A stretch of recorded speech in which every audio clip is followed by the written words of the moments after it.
خب من سعی میکنم یه سری تا حالا بریم جلو و بحث رو شروع بکنیم. اول از این که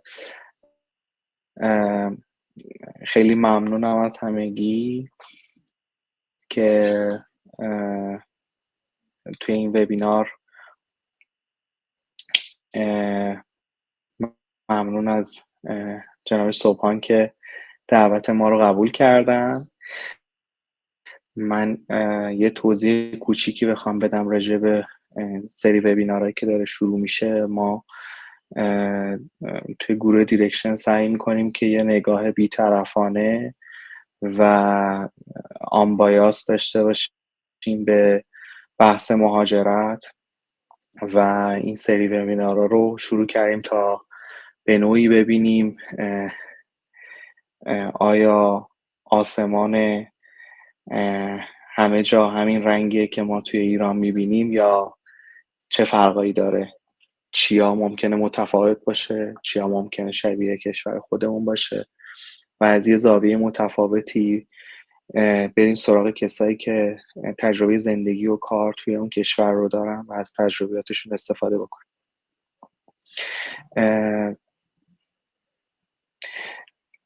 ما روند صحبتمون رو به 3 قسمت تقسیم میکنیم. توی قسمت اول سعی میکنیم که بیشتر بریم سمت خود بحث کشور عمان. توی تیکه دوم یک کمی روی حال و هوا و فضای کسب و کاری توی کشور عمان صحبت میکنیم و بعدم نهایتا یه جمع‌بندی. توی قسمت آخر ما نزدیک 1 ربع زمان دیدیم برای سوال و جواب و اگر دوستان اجازه بدن تا اون موقع ما امکان چت و گفتگو رو میبندیم و نهایتا اون موقع برای سوالات من اگر اجازه بدین بحث رو باز میکنم و یه سری از سوالات رو انتخاب میکنیم و میپرسیم. من البته واقعا معرفی نیاز ندارم آقای صبحان.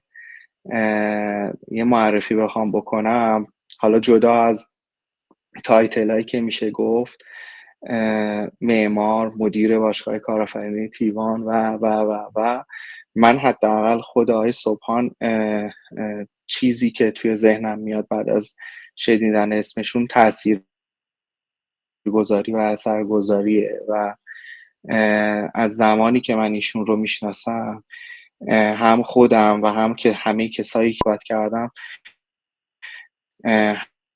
همگی شهادت میدن که چقدر اثرگذار بودن روی اکوسیستم نوآوری ایران و من خودم شخصا خیلی بهشون مدیونم.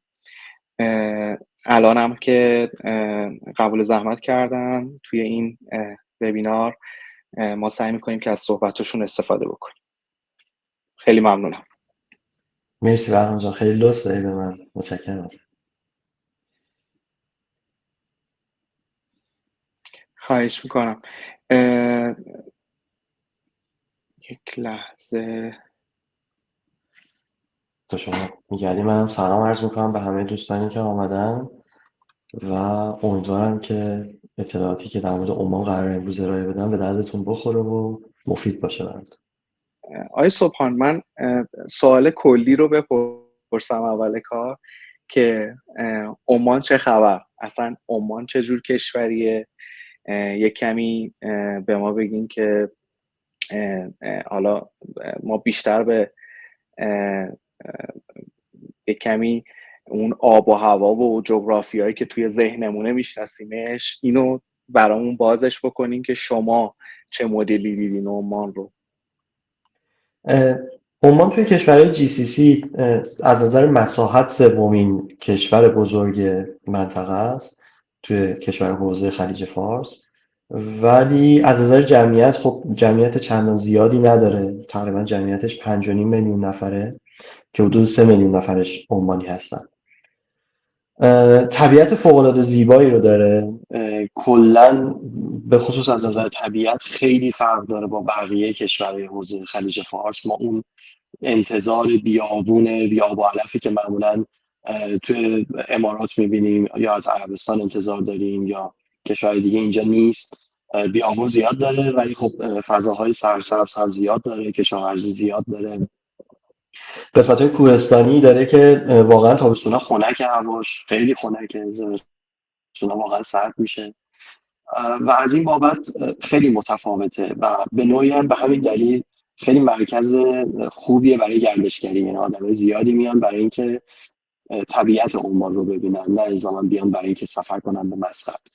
میان و من فکر می‌کنم توی خیلی جاهای شهرهای کوچیک‌تر عمان خارجی‌های بیشتری رو به خصوص از سمت اروپا و آمریکا و اینها میتونیم ببینیم که توی خود مسقط شاید این تعداد نمیبینیم آدم‌هایی که از سمت اروپا آمده باشه. این کلیت عمان هست.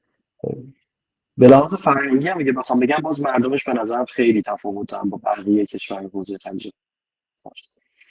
مردم بسیار آرومی داره، مردم بسیار صلح طلبی داره. غالبا روابطشون با دیگران خیلی خوبه. من فکر می‌کنم این رو من هم خودم اولین بار که پامو گذاشتم توی عمان حس کردم و بعد خیلی دیگه‌ای که آمدن همین رو میگفتن. به محضی که شما میرسی تو فرودگاه حس میکنی که فرودگاه عمان یه هویت دیگه‌ای داره. شاید به خاطر اینکه برای من در واقع بیشتر به نظر میاد چون من اول رفتم دبی، از اونجا پرواز کردم اومدم مسقط، یعنی دو تا شهر رو همزمان توی مثلا 2 هفته دیدم. از فرودگاه دبی که به فرودگاه مسقط رسیدم اون تفاوت فرهنگی کاملا مشهود بود و این رو شما توی زندگی کردن باهاشون خب کاملا میبینین که من سعی میکنم بازم توی ادامه بیشتر راجعش صحبت کنم چون به نظرم خیلی مهمه برای کسب و کار راه انداختن. درسته. من یه کنجکاوی بکنم اینجا. شما گفتین که یه حالا میلیونی که تو ذهن منه از که یک و خورده میلیون رو اگر درست متوجه شده باشم گفتید که خودشون از حالا مقیم عمان نیستن، جزو عمانی ها نیستن. درست شنیدم من این رو؟ 5.5 میلیون نفر جمعیت کل عمانه که 3 میلیون نفرش عمانی هستن، ما بقی مهاجر هستن که خب قاعدتا مهاجرن. بیشتر هندیا هستن و بعد مثلا پاکستان، بنگلادش. درسته. ما یه تصوری که معمولا از کشورهای حوزه خلیج فارس داریم معمولا کشورهای خیلی ثروتمندیه و حالا کویت، قطر، خود امارات، عمان هم ما میتونیم جزو همین دسته‌بندی بیاریم، یعنی به عنوان یک کشور ثروتمند دسته‌بندیش کنیم. این واقعیتش عمان رو بانک جهانی جزو کشورهای با درآمد بالا تعریف کرده ولی اینطور نیست که انتظار داشته باشیم همه مردم عمان مردم خیلی ثروتمندی باشن. نه اینطور نیست. آدم فقیر هم توشون میبینی و به نظرم کم هم نیستن ولی شاید یه چیزی که باز توی فرهنگشون هست اینه که شما خیلی اگه مثلا ماشین طرف رو نبینی یا خونش رو نبینی خیلی از ظاهر اون فرد متوجه نمیشی که آدم ثروتمندیه یا نه. یعنی خیلی این باز توی فرهنگشون هست که خیلی سعی میکنن همه شکل هم باشن. اون آدم خیلی پولدار هم خیلی شاید توی یه سری رفتارهاش خودش رو پولدار نشون نمیده حداقل تو ظاهر.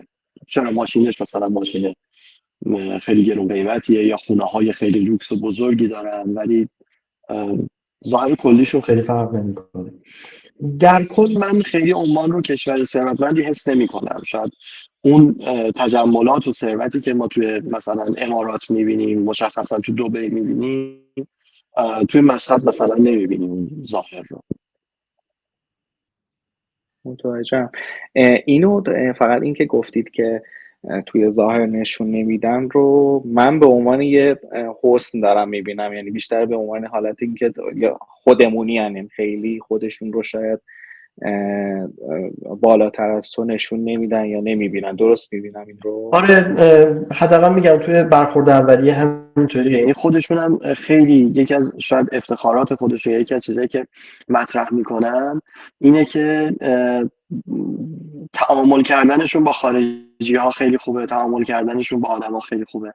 اینکه آدم های پذیرایی هستن، آدم های اصطلاحاً ولکامی هستن، این رو خیلی روش تاکید دارن و این چیزیه که ما میتونیم ببینیم. و توی مذهب هم دقیقا همینطور هستن. حالا نمیدونم جز سوالات در مورد مذهبشون هم جدا بخواید بپرسی، ولی من رفتم و دارم توضیح میدم.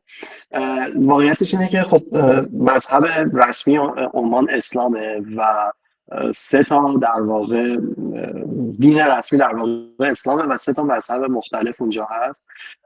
تعداد کمتری شیعه هستن، تعدادی سنی هستن و اغلب مردم اونجا در واقع یک مذهبی دارن به نام عباسی. و عباسی ها در واقع حالا یه سری اعتقاداتی دارن. یکی از اون اعتقاداتشون اینه که ما خیلی نمیتونیم به آدمای دیگه بگیم شما ایمان ندارید، نمیدونم، و خیلی کاری به کار کسی نداریم. من توی در واقع صحبت فرد به فرد که باهاشون کردم خیلیشون افتخار میکنن به این که ما از کسی نمیپرسیم دینت چیه و کاری به دین کسی نداریم. نمیتونم بگم که 100% اینطوریه، یعنی بالاخره هر کسی یه رفتار خاص خودشو داره، ولی میخوام بگم یه در واقع اعتقاداتی واسه شون مهمه که اون رو بهش افتخار هم میکنن. یا مثلا حاکمیت اصلا سیاست رو از دین جدا کرده. اینا در واقع اعتقاداتیه که برمیگرده به اون اعتقادات عباسی ها. متوجهم. مرسی. من این نکته که خیلی نکته اثرگذاری، حالا امیدوارم بریم جلوتر یکم بیشتر بشکافیمش، ولی من خیلی دوست دارم ببینم که سبک زندگی خود مردم عمان تو شهرهای بزرگ شهری مثل مسقط با بقیه جاها چقدر متفاوته. به خصوص حالا شما سه تا دسته دینی رو گفتین، ولی خب ما خودمون از کشوری میایم که خیلی قومیت‌های مختلفی داریم. سبک زندگی تو شهرهای مختلف اون متفاوت میتونه باشه. حالا تقریبا یه سری چارچوب‌های واحدی داریم ولی متفاوته. اونجا چجوریه هم توی شهرهای بزرگ نسبت به اطراف و حاشیه؟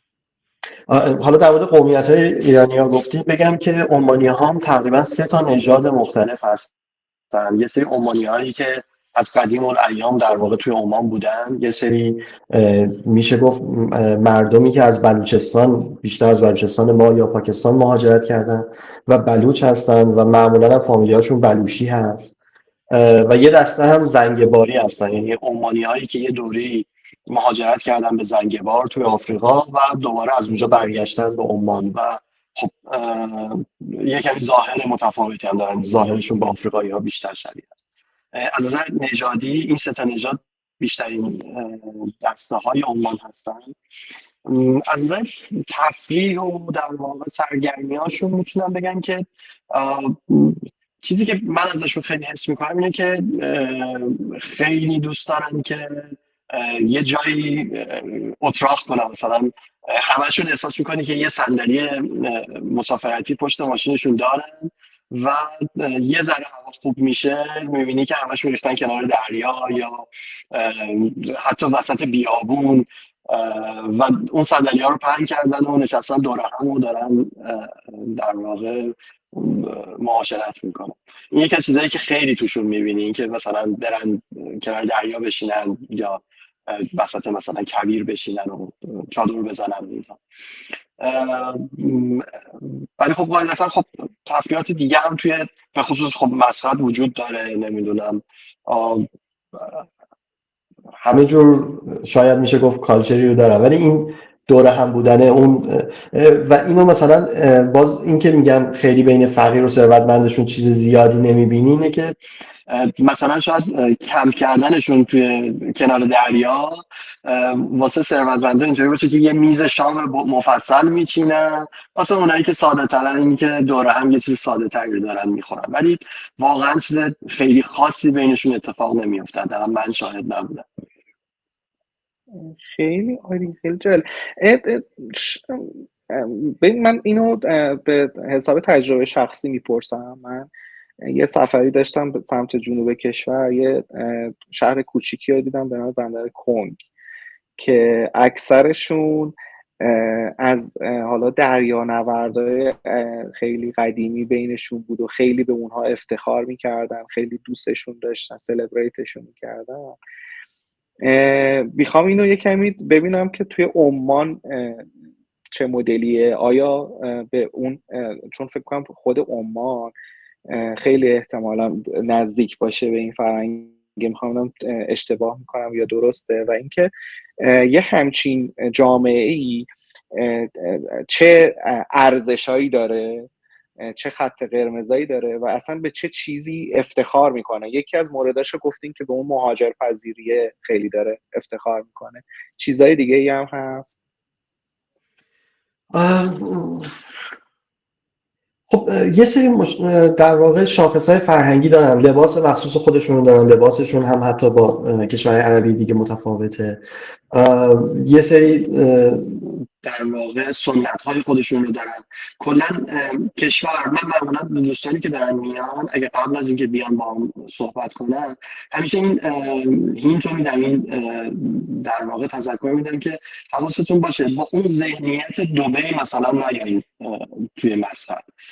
خیلی وقتا آدم‌ها اون تجملات دبی رو دیدن یا دوحه قطر رو دیدن مثلا و با اون ذهنیت میان توی مسقط و خیلی تو ذوقشون میخوره.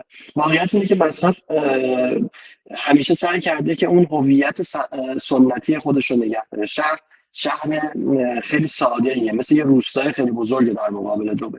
حالا آروم آروم سلطان هیثم داره یه مقدار شاید تجدد رو توی فرهنگ اونجا میاره، به تازگی مجوز مثلا ساختمان‌های بلند مرتبه داده شده، ساختمان تا 40 طبقه قراره در آینده ساخته بشه، ولی الان ساختمانایی که می‌بینید نهایتا 7 طبقه است.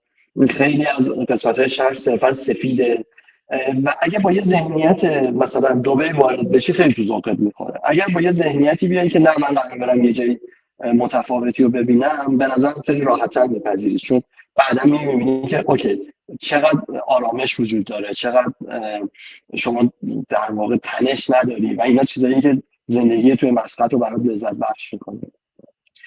کلا مردم یه همچین فرهنگی رو دارن و قاعدتا هم به اینکه آدما به اون فرهنگی که برای خودشون خیلی ارزشمند احترام بذارن، خب طبیعتا مثل هر کشور دیگه‌ای براشون مهمه.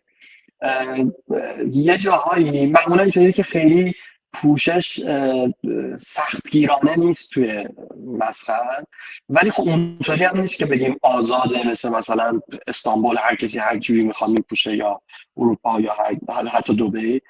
یه حرمتی وجود داره، گاهی هم الزاما مثلا قرار نیست کسی به شما تذکر بده، ولی میبینی همه اون حد حدود رو رعایت میکنن. یه جاهایی هم توی این فرهنگ پوششیشون واقعا براشون مهمه، مثلا شما اپرا هاوس نمیتونی با لباس غیر رسمی بری، حتما تاکیدشون اینه که وارد اپرا هاوس میشی باید با لباس رسمی بیای. اگه مثلا آقایون باید با کت شلوار بیان، خانم‌ها باید با لباس بلند بیان و اگه نداشته باشی اونجا لباس بهت میدن که بپوشی. و اینو من باز مثلا توی دوستان ایرانیمون دیدم که گاهی اوقات اون ساختار شکنی که ما دوست داریم توی ایران داشته باشیم و فکر می‌کنیم نمیتونیم داشته باشیم و به محض اینکه خارج میشیم می‌خوایم تو هر جایی انجامش بدیم. مثلا توی چه می‌دونم رویداد بیزنسی می‌خوایم با شلوارک بیایم، خب این واقعا دیگه می‌بینی گاهی اوقات براشون خیلی جذاب نیست. من دیدم که دوستی با شلوارک رفته مثلا نمایشگاه اونجا شرکت کرده و تو نمایشگاهش لباس دادن، گفتن با این نمیتونی بری تو. میخوام بگم یه چیزهایی براشون مهمه و خب اینا رو گاهی اوقات بهت نمیگن، گاهی اوقات هم نه ممکنه جلوتو بگیرن و رسما مثلا بگن که باید این مثلا رعایت کنی. چه چیزایی وجود داره که ما فکر می‌کنیم حالا یه سری ما باز میگم این استریوتایپ، یه سری تصورات نسبت به کشورهای خلیج فارس داریم، ممکنه اشتباه باشه و غلط از آب در بیاد. توی خودتون چی بوده که قبلش یه فکری می‌کردین بعد که رفتید اونجا متفاوت بوده؟ مثلا آیا مردم اونجا با انگلیسی اوکی هن؟ آیا چقدر به عربی احتمالا نیاز پیدا میکنی؟ این تصوریه که ما داریم همیشه توی کشورهای عربی.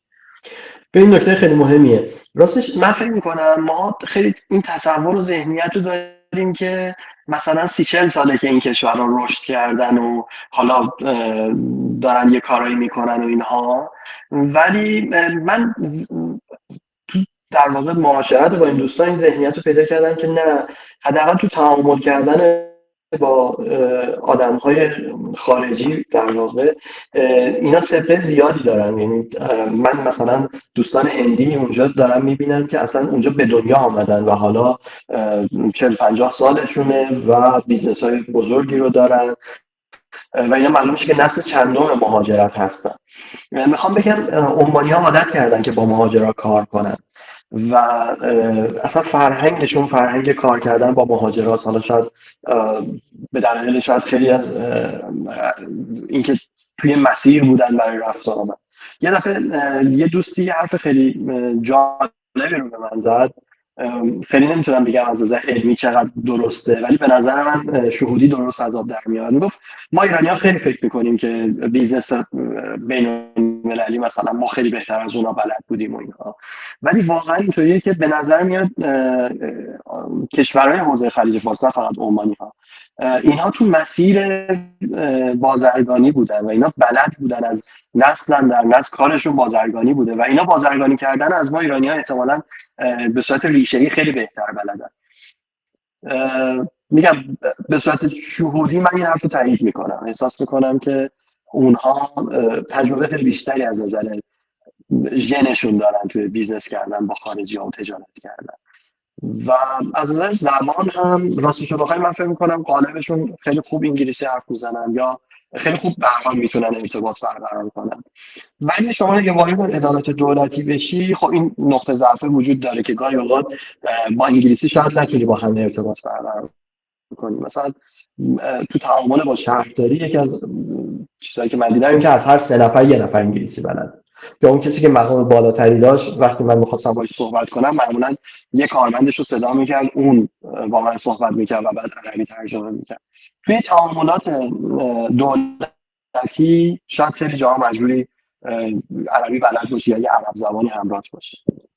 این پذیرا هستن به انگلیسی صحبت کردن، چون مثلا من یه تجربه‌ای که حالا توی استانبول داشتم این بوده که بعضی وقتا میبینی کسایی که اصلا دوست ندارن با اینکه انگلیسی شاید بلد باشن ولی دوست ندارن به تو به عنوان یک یه نفری که حالا اومدی اونجا انگلیسی صحبت بکنن.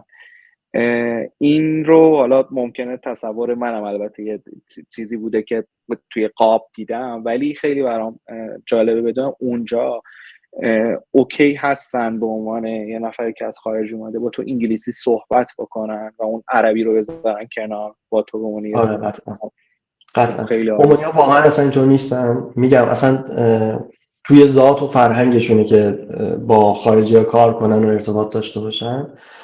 اونی که انگلیسی بلده که خیلی خوب این ارتباط رو برقرار میکنه. نکته جالبش اینه که خیلی‌هاشون فارسی رو خیلی خوب بلدن، به خصوص در واقع عمانی‌هایی که بلوچ هستن و بلوچی هستن در واقع فارسی رو خیلی خوب بلدن و اگر بدونن تو ایرانی هستی اصلا شروع کنن با فارسی صحبت کردن و این هم برایشون در واقع یکی از ارزش‌ها هستش که بتونن ارتباط برقرار کنن و معمولا هم ایرانی‌ها رو خیلی دوست دارن. دقیقاً همین رو می‌خواستم بپرسم، تصورشون پس نسبت به ما ایرانی‌ها تصور خوبی هست؟ آره واقعیت اینه که هم ارتباط خیلی خوبی برقرار میکنن، یعنی از اینکه بدونن تو ایرانی هستی تو اون ارتباط اولیه حداقل خیلی خوب با ارتباط برقرار میکنن و معمولا اینجوریه که عمانی‌ها خیلی ایران اومدن، حالا یا به دلیل پزشکی خیلی وقتا ایران اومدن یا برای تفریح. من عمانی دیدم که با وجود اینکه من خیلی اهل سفرم و خیلی جای ایران رو دیدم، یه جاهایی رفته بود که گفتم اینایی که تو رفتی رو من ندیدم. غالبا با عمانی‌ها صحبت می‌کنی حداقل 6-7 بار ایران رو اومدن. معمولا دوستان عمانی که من دارم خیلی سفر میرم، مثلا من یه دوستی دارم فکر می‌کنم توی مثلا 6-7 ماهی که باهاش آشنا شدم حداقل 6-7 بار شده که دیدم از کشور خارج شده و یه کشور خارجی رو رفته دیده. و ایران براشون یه کشوریه که خیلی جذاب از نظر گردشگری. خب هم شمال ایران رو خیلی دوست دارن، هم شیراز شهریه که خیلی دوستش دارن من به شوخی همیشه میگم ما مثلا فکر می‌کنیم یکی اهل تهران باشه یه بادی به قلبش میندازه میگه من اهل تهرانم، ولی اونجا اینطوریه که یه اومانی اگه ازت بپرسه از کجا اومدی بگی تهران یا اگه بگی شیراز یا از شیراز اومدی و شروع می‌کنه باید خیلی بیشتر صمیمی شده. و آره این ارتباط خوب وجود داره. خوش به حال شیرازی هست. اگه شیرازی داریم احتمالا اونجا کمی کارشون راحت تره، میتونن پوز بدن. حالا فرض کنین که ما رفتیم اونجا، شما خودتون اولین بار که رفتیم اونجا، چقدر نسبت به حالا هزینه‌های زندگی، هزینه‌های روزمره اینا چقدر شوکه شدین؟ چقدر متفاوت بود با ذهنیتتون؟ مثلا چه جوری اونجا هزینه؟ این طبیعتا عمان کشور گرونیه و بستگی داره با کجا مقایسش کنیم. اگه با ایران مقایسه کنیم به نظر من کشور گرونیه. اگه با امارات مقایسش کنیم خب از امارات توی یه چیزهای ارزون‌تره. من اعتقاد دارم توی مثلا خورد و خوراک خیلی تفاوتی با امارات من نمیبینم، ولی اجاره خونه مثلا ارزون‌تره، یه کمی یه سری هزینه‌های به این شکل کمتره، ولی خب در کل به نسبت ایران گرون هستش. من اگه بخوام یه دسته‌بندی بدم فکر می‌کنم برای یه خانواده 2 نفره یا برای در واقع یک جمع 2 نفره حدود 650 تا 700 ریال حداقل لازمه برای زندگی خیلی ساده و معمولی. یعنی قرار نباشه خیلی ریخت و پاش کنن، ولی حداقل ها رو داشته باشه. فکر می‌کنم حدود 350 ریال، من عددا رو به ریال میگم چون که هر لحظه ممکنه در واقع تومنش تغییر کنه، ولی خب اونجا اقتصاد پایداری تقریبا داره، خیلی تورم زیادی ندارن و این عدد شاید تا مدت‌ها قابل اتکا باشه. اونجا حدود 350 تا 400 ریال بسته به اینکه شما خونه کجا بگیرین، تو چه محله‌ای بگیرین، تقریبا احتیاج هست برای گرفتن یه خونه یک خوابه. این عدد میتونه کمتر باشه، حتی تا 150 ریال هم میتونه باشه، ولی شاید کیفیت خونه میاد پایین. یا 200-250 ریال توی محله‌هایی که شاید مثلا دورترن به مرکز اداری شهر. توی محله‌هایی که حالا نسبتاً متوسط هستن 350-400 ریال، و خب محله‌های گرون هم که خب خیلی گرون‌تر هستن. یه چیزی شهر من اینه که دارم میگم مسخره. خیلی راستش رو بخوای هزینه‌های شهر دیگر رو نمیدونم از نظر اجاره، ولی خب بقیه چیزا خیلی فرق نمیکنه. توی پرانتز حالا بگم که گاهی هتل گرفتن توی مسقط ارزون‌تر از شهرهای کوچیکه. توی یه سری شهر توریستی وقتی میری هتل یه دفعه 2-3 برابر میشه. من میتونم بگم که مسقط خیلی حمل و نقل عمومی نداره، شما یا باید با تاکسی بری و یا باید ماشین داشته باشی. برای همینم توصیه‌ای که همیشه من به همه دوستان میکنم اینه که اگر میایین مسقط و قراره که زیاد بگردین تو اون تایمی که هستین، حتما ماشین کرایه کنین، چون خیلی نمیصرفه با تاکسی برام برده. اگر با تاکسی قراره برین، پلتفرم‌هایی مثل اسنپ ما هستش، او تاکسی و تاکسی اف که باز قیمتشون بهتر از اون تاکسیه که شما تو خیابون میتونین بگیرین، ولی خب به صرفه تره که شما ماشین داشته باشین.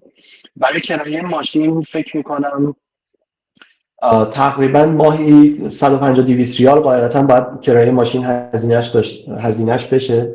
حداقل ماهی 50 ریال شما هزینه بنزینتون خواهد شد. اگر ماشین بخرین که خب چه بهتر. هزینه خورد و خوراک تقریبا 150-200 ریال میشه و سرجم اینا میگم برای یک زندگی 2 نفره تقریبا حدود 650-700 ریال هزینه‌ای که 2 نفر لازم دارن. و اگر فردی یه بچه داشته باشه یه دفعه این هزینه خیلی میتونه زیاد بشه به خاطر مدرسه بچه. ما اونجا چند دسته مدرسه داریم. مدرسه هایی هستن که دولتی هم که زبانش عربیه و خیلی زبان انگلیسی توش تدریس نمیشه، شاید برای بچه‌های ایرانی‌ها جذاب نباشه. یه سری مدرسه ایرانی هست فکر می‌کنم 1-2 تا که حالا یکیشون فکر می‌کنم خصوصی، یکیشون زیر نظر سفارته و اون مثلا سالی 400-500 ریال اگه اشتباه نکنم هزینه‌اش. و مدرسه‌های حالا اینترنشنالی که خب سبک‌های خیلی متفاوتی هم دارن، یعنی هر کدومشون داره با یه سبکی کار میکنه. یکی روی درس خوندن بچه تمرکز داره، یکی روی رشد مهارت‌های فردیش تمرکز داره و اینا و اجتماعی. اونا فکر میکنه از 800 900 ریال در سال شروع میشه تا 3 4000 ریال. دیگه بستگی به اون اینکه اون مدرسه مال کدام کشور باشه و سبکش چی باشه و اینا تفاوت میکنه. میخوام بگم یه دفعه بچه میتونه هزینه زندگی رو به طرز چشم گیرانه افزایش بده. یه سوالی هم من بپرسم، اونجا مثل ایران شما میتونی روی یک کف درآمدی حساب بکنی؟ یعنی الان شما مثلا چیزی که من جمع زدم تقریبا نزدیک 800 ریال برای یه زندگی 2 نفره میشه تقریبا. ما یه مینیمم حقوقی رو به خصوص اگر به عنوان ایرانی داریم میریم اونجا میتونی روش حساب بکنی؟ ببین خیلی متفاوته که تو کدام شرکت داری میری، با چه تخصصی داری میری و چطور هست. من اینطور بگم که یه حداقل حقوق خود عمانی ها تعریف شده مثل وزارت کار ما. عمانی ها حداقل حقوقی که بهشون داده میشه برای آدم سفتی 350 ریاله که این با یه چیز شبیه به بیمه میشه 420 ریال در واقع پرداختی شرکت ها. ولی به فرض اونجا قشر کارگری هستش که گاهی وقت می‌بینی حقوقشون 150 200 ریاله که خب غالبا هم هندی‌ها و بنگلادشی‌ها و اینها هستن. و البته حالا توی قسمت کسب و کاری یکم این رو من توضیحش میدم، چون اگه همیشه کسب و کار را بندازیم باید بدونیم چطوری حقوق بدیم. ولی میخوام بگم که با یه همچین حقوقایی هم آدم داره اونجا زندگی میکنه. شاید بشه گفت مثلا حقوق یک کارمند توی اونجا از همون 350 400 ریال شروع میشه تا 600 700 ریال و حالا هرچی دیگه تخصص بره بالاتر ممکنه که اون عدد بالاتر بره و حقوق افزایش داشته باشه. متوجهم. بریم وارد بخش بعدی بشیم اگه موافقین. یک کمی ببریمش وارد فضای کسب و کاری، ولی اون اولش من بیشتر میخوام اینو بپرسم که اصلا مهاجرت به عمان کار آسونیه؟ چه روشایی برای اقامت گرفتن وجود داره اونجا؟ به 3 روش میشه توی عمان در واقع ویزای اقامت گرفت. خب پاسپورت که نمیدن ولی ویزا اقامت رو به 3 روش میدن. یکی اینه که شما ملک بخری اونجا که یه منطقه هایی هستش که اصطلاحاً بهش میگن ITC. آره من اشتباه نگم. توی اون منطقه ها مثلا منطقه الموج، مثل مسقط، شما اگر خونه بخرید ملک بخرید در واقع اقامت میگیرید که خب یه مقدار هم مثال جای دیگه گرونتر هست به همین دلیل. یه حالت اینه که شما استخدام یه شرکت بشین که اون شرکت در واقع اسپانسر شما میشه، برای شما لیبر کارت صادر میکنه و شما میتونین اقامت داشته باشین، اقامت 2 ساله میگیرین. و حالت سوم اینه که اونجا بتونین شرکت ثبت کنید که در اون صورت شما میشین در واقع سرمایه‌گذار صاحب شرکت و ویزا میگیرین. من یه حالت مقایسه دانشجویی هم وجود داره؟ راستش رو بخوای در مورد دانشجویی چیزی نمیدونم که مثلا ببین در مورد ایرانی ها نمیدونم چون خیلی ندیدم ایرانی ها به عنوان دانشجو اومده باشن اونجا. ولی همین امروز یه خبری رو میخوندم که ظاهرا یک سری دانشجوهای افغانستانی توی عمان بودن که فکر میکنم با مثلا ساپورت مالی آمریکا داشتن اونجا درس میخوندن و با این جریان حذف ساپورت های مالی ترامپ بهشون گفتن که شما دیگه نمیتونید ادامه تحصیل بدین و باید برگردین به در واقع کشورتون. اینکه ایرانی ها اونجا به عنوان دانشجو هستن یا نه راستش رو بخوای خبر ندارم خیلی. یه چیزی هم خواستم بپرسم، توی این استریما و این روشایی که گفتی کسی رو دیدین که به عنوان حالت دیجیتال نومد، حالا یه چیز جدیدیه که خیلی داره، حالا به خصوص حداقل تو ایران جدیده و داره افزایش پیدا میکنه، عنوان دیجیتال نومد اونجا شروع کرده باشه کار بکنه؟ ببین تو هر تعامل مالی بخوای توی عمان داشته باشی باید شرکت ثبت کنی. یعنی نمیتونی مثلا حداقل تا جایی که من میدونم به عنوان فریلنسر با یه شرکتی کار کنی و ازش دریافتی داشته باشی. ممکنه هر لحظه بیان سراغت و بگن که تو اینجا چه کار داری میکنی. باید شرکت ثبت کرده باشی، بعد بگی حالا شرکت من داره مثلا با فلانی قرارداد می‌بنده و این کارو میکنه. اونجا میشه شرکت یک نفره داشته باشی. و چیزی به عنوان دیجیتال نومد من حداقل ندیدم تعریف شده باشه توی عمان. توی امارات، توی دبی در واقع داره این مسئله ظاهرا تعریف میشه. من این چیزی رو می‌خواستم اتفاقا با دبی هم مقایسه کنم. یکی از توی دبی هم خب شما میتونید با خرید ملک اقامت بگیرید، میتونید با ثبت شرکت اقامت بگیرید و خیلی هم میتونن با کارمند شدن این اقامت داشته باشن. ولی شاید یکی از چیزایی که خیلی از دوستان ندونن اینه که ایرانی ها متاسفانه یه قانون نانوشته وجود داره که نمیتونن کارمند یه شرکتی بشن و اقامت بگیرن. تحت یه شرایط خاصی میشه این اتفاق میفته، ولی در حالت کلی یه نفر اگه بخواد کارمند یه شرکتی بشه توی امارات، توی دبی نمیتونه این کارو بکنه و معمولا اینطوریه که میرن یه شرکت ثبت میکنن و به صورت غیر قانونی با یه شرکتی کار میکنن. خب یکی از مزایای عمان هستش نسبت به امارات که شما میتونید کارمند یه شرکت بشی به صورت قانونی به عنوان یک ایرانی و حقوق دریافت کنید. به عنوان دیجیتال نومد حداقل من تا الان ندیدم که توی عمان قانونی وجود داشته باشه. و یه چیزی هم من خواستم بپرسم، الان که بحث کار شد، خیلی الان باب چیزایی که من توی اینستاگرام دارم میبینم برای بحث روش‌هایی که میتونیم بریم و اینا، این به عنوان تجربه احتمالا کسایی که دیدید اومدن اونجا و تجربه‌های مختلف داشتن، ما حواسمون به چیا باشه بهتره؟ چیکار بکنیم که یه کلاهی سرمون نره؟ ببین راستش یه نقطه ضعفی که ما ایرانی ها داریم اینه که خیلی وقتا خودمون سر هم‌نوعای خودمون زیاد کلاه می‌زنیم. خب این خیلی معروفه که مثلا هندی‌ها همدیگه رو خیلی ساپورت میکنن.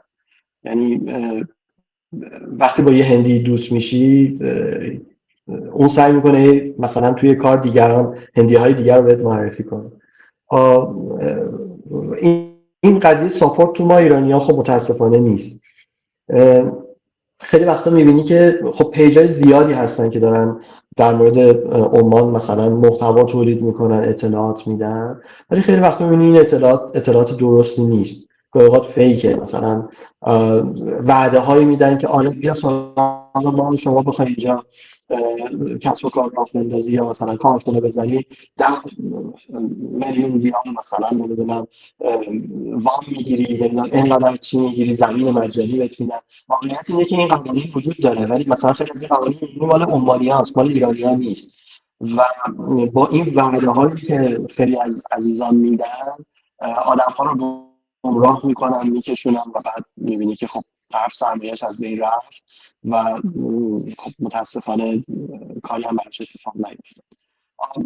خود من حداقل وقتی میخواستم مثلا شرکتم رو ثبت کنم با 4 تا گروه صحبت کردم و ازشون دیتا گرفتم و قیمت‌های خیلی متفاوتی، گاهی اوقات تا 40-50% قیمت بیشتر گرفتم و بعدا فهمیدم اتفاقا اونی که داره قیمت بیشتر به من میده در واقع داره کار از من میگیره که ببره بده یه شرکتی که کار ثبت شرکت انجام بده و عملا من به این نشستم که این کار رو به این فرد داده بودم مثلا هر جایی به مشکلی میخوردم واقعا خیلی سخت میشد تعامل کردن و پیدا کردن اون نفر اصلی و اینها. میخوام بگم این داستانا خیلی زیاد اتفاق میفته و خیلی لازمه که ما بتونیم اول خوب محیط اونجا رو بشناسیم. من خیلی وقتا توصیه میکنم به دوستان که اگر میخواید بیاید عمان و کسب و کار راه بندازید، بهترین اتفاق اینه که بتونید برای چند ماه بیاید اونجا مستقر بشید، یه کمی چند قضیه رو دستتون بیاد، بعد هر کاری رو انجام بدید. ما برای رفتن به عمان برای 2 هفته احتیاج به ویزا نداریم. ما میتونیم یه در واقع پاسپورتمون رو بگیریم دستمون، وارد فرودگاه میشیم، یه مهر میزنن و وارد عمان میشیم. ولی برای 2 هفته اگه بخواید بیشتر بمونید از قبلش باید ویزا گرفته باشید، چون ویزای 14 روزه وقتی تموم میشه شما حتما باید کشور رو ترک کنید. من میگم کسی که میخواد کسب و کار راه بندازه و تو فاز مطالعات بهتره که یه ویزای 1 ماهه بگیره. ویزای 1 ماهه رو تا 3 بار بعد شما میتونید تمدید کنید. یعنی شما میتونید 4 ماه توی مسقط بمونید، توی عمان بمونید بدون اینکه از کشور خارج بشین و فقط هزینه ویزا بدیم که تقریبا 33-4 ریال فکر می‌کنم هزینه ویزا هستش. و به نظر این بهترین کاره که شما بیاین بمونین و از نزدیک با آدما صحبت کنین، قشنگ همه چیز رو دستتون بیاد و بعد هر اقدامی رو انجام بدید. این یکم کمک میکنه که اون اتفاقاتی که شاید آدما از دور مثلا به یکی اطمینان میکنن و خب بعداً براشون در واقع هزینه میشه کمتر میشه. متوجهم. الان راجع به ثبت شرکت گفتیم، من خیلی دوست دارم بدونم که اصلا ثبت شرکت توی عمان چقدر آسونه. ما تو ایران که 7 خان رستمه و انواع و اقسام داره با مدل‌های مختلف. یک کمی راجع به پروسه ثبت شرکت و بوروکراسیش اگر بهمون توضیح بدین عالی میشه. ببین به نظر سخت نیست ولی خیلی زمان بره. مثلا شما توی دبی میتونید 3 روزه فکر میکنم شرکت ثبت کنید، ولی توی عمان حداقل 30 روز طول میکشه این قضیه. و من فقط برای انتخاب اسمم، تایید اسم شرکتم 20 روز زمان برد. یعنی من نزدیک 40 روز طول کشید تا شرکتم ثبت بشه. 20 روزش فقط این بود که من یه اسمی رو میدادم میگفتن نه، یه اسم دیگه دوباره این همینطوری زمان میبرد. میخوام بگم کلا کارا تو عمان همه چیز خیلی طول میکشه. یعنی مردم عمان مردم خیلی خونسردی هستند، خیلی صبورن و این صبوری متاسفانه خب تو کار اداری هم هست. خیلی هم مهمه اگه ما میخوایم کسب و کار را بندازیم باید بدونیم که قضیه همینه، هیچ عجله‌ای در کار نیست، هیچ سرعتی در کار نیست و اگه من نتونم خودم رو مچ کنم منم که شکست میخورم. و دقیقا با همین دیدگاه بیایم توی عمان. ثبت شرکت هم اینطوریه. و این نکته‌ای که خیلی مهمه اینه که شرکت‌ها اولا شما میتونید شرکت تک نفره ثبت کنید، 100% خارجی میتونه باشه و هیچ معنی وجود نداره. ولی خیلی وقتا آدما ترجیح میدن، به خصوص اگر که میخوان در واقع کارهای بزرگ بکنن، با دولت میخوان کار کنن یا در واقع میخوان اعتبار شرکتشون بره بالاتر، خب گاهی اوقات ترجیح میدن که یک عمانی معتمدی رو پیدا کنن و سهامدار شرکت بشه، یعنی شرکت 100% خارجی نباشه. در غیر این صورت شما معنی ندارین. چند تا گرید داره شرکت، مثلا گرید 4 داره، مثلا تا میره گرید 1 و ممتاز و اینها که اینا هم هزینه ثبت شرکتشون بالاتر میره و هم هزینه‌های تمدیدشون خیلی گرانتر میشه. و معمولا اینطوریه که خیلی باید حواسمون باشه چرا من باید هر گریدی رو انتخاب کنم. گاهی اوقات ما فکر می‌کنیم که خب مثلا 100 ریال فرق این دو تاست، برم ممتاز ثبت کنم. واقعیتش اینه که ممتاز و گرید 1 و اینها برای کسایی مناسبه که میخوان توی مناقصه‌ها شرکت کنن یا مثلا شرکت‌های بزرگی مثل کارخونه و اینجور چیزا. در واقع یه سازمان بزرگی رو یه کارخونه مثلا چند ده نفره چند صد نفره دارن. برای اونها مهمه که برن مثلا شرکتشون رو ممتاز ثبت کنن، وگرنه بهتره شما گرید 4 ثبت کنید. و حواسمون باشه ما میتونیم آپگرید کنیم. من میتونم سال دیگه شرکت گرید 4 رو تبدیل به یه گرید بالاتر بکنم، ولی داونگرید نمیتونیم بکنیم. ما نمیتونیم شرکت گرید مثلا ممتاز رو گرید 4ش کنیم. و اگر تحت هر شرایطی رفتیم جلو و دیدیم که خب اون چیزی که می‌خواستیم اتفاق نیفتاده، خواستیم برگردیم، گاهی اوقات می‌بینیم که راه برگشتی وجود نداره. خیلی مهمه که بدونیم چه گریدی می‌خوایم شرکتمون رو ثبت کنیم، چرا باید این کار بکنیم و به همون در واقع اگه دلیل درست رو پیدا کردیم بریم اون گرید رو ثبت کنیم. مسئله بعدی اینه که شما برای هر فعالیتی که می‌خوایم توی عمان انجام بدیم باید یه مجوزی داشته باشیم. مثلا اگر می‌خوایم خرید و فروش انجام بدیم، نشاط، اصطلاحاً به اون مجوزه میگن نشاط خرید و فروش، ترید رو باید بگیم. اگر می‌خوایم که مثلا ریال استیت داشته باشیم باید نشاط مربوط به ریال استیت رو بدیم. و از این نشاط‌ها گرفتنش خیلی سخت نیست. همون شرکتی که برای شما ثبت شرکت رو انجام میده اون نشاط رو براتون میگیره. بعضیاش نه، احتیاج به یه مجوزی داره. مثلا اگر کار آموزش میخواین انجام بدیم احتمالاً باید برین از مثلا وزارت آموزش و پرورش مجوز بگیرید. باز اینم خیلی مهمه که ما قبل از اینکه کسب و کار راه بندازیم با اون شرکتی که قرار ثبت شرکتمون انجام بده که اصطلاحاً بهشون میگن مکتب سند، من با اون مکتب سند در واقع درست مشورت کنم، درست بتونه راهنمایی کنه، من بگم دقیقاً چه کاری چه فعالیتایی میخوام انجام بدم و اون به من بگه چه نشاطهایی رو باید بگیری و این نشاط‌ها یا مثلا راحته یا باید براش بری مجوز بگیری. گاهی اوقات برای مجوزها باید مثلا این مدارکی بیاری که ثابت کنی توانمندی اون کارو داری. اینا مهمه که من قبل از اینکه یک در واقع پلنی بچینم برنامه‌ریزی و اطلاعات اون رو انجام داده باشم، گرفتن اطلاعاتش. مرسی، خیلی عالی و جامع بود. الان من میخوام یه گذری هم به اون قبله بزنم. میخوام آیا واقعا اینجوری هست که چون گفتین حضور یه فرد عمانی میتونه اعتبار بده، آیا این مدل هست که ما بگیم اون صبور بودن برای پروسات عمان با حضور یه فرد عمانی شاید یه کمی تسریع بشه و زودتر بره جلو؟ یکی این مورد و یکم توی هر کدوم از این گریدها ما مالیاتی که داریم میدیم یا اصلا توی کارهای مختلف مالیات های متفاوتیه. یکمی روی ساختار مالیات هم اگر بهمون اطلاعات بدین عالی میشه.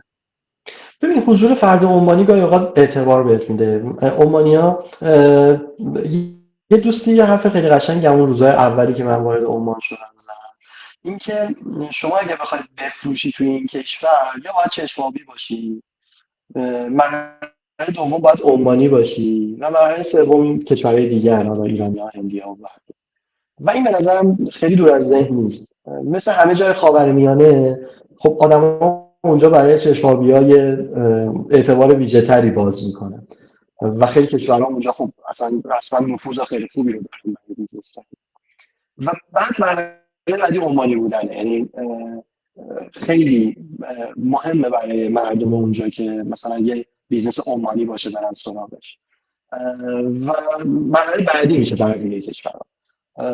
برای همین به نظر من داشتن یک در واقع شریک عمانی یه جایی میتونه از این بابت در واقع برای ما راهگشا باشه. به خصوص میگم اگه بیزنس یکم بیزنس بزرگی بشه، به اون اعتبار احتیاج داشته باشه، به اون چاله زنی احتیاج داشته باشه، کمک کننده است. ولی پیدا کردن اون شریک عمانی هم خیلی مهمه دیگه. درسته که مردم خیلی خوبی داره ولی در حال تجربه‌های بد هم وجود داشته توی این شرکت. برای همین خیلی مهمه که با فردی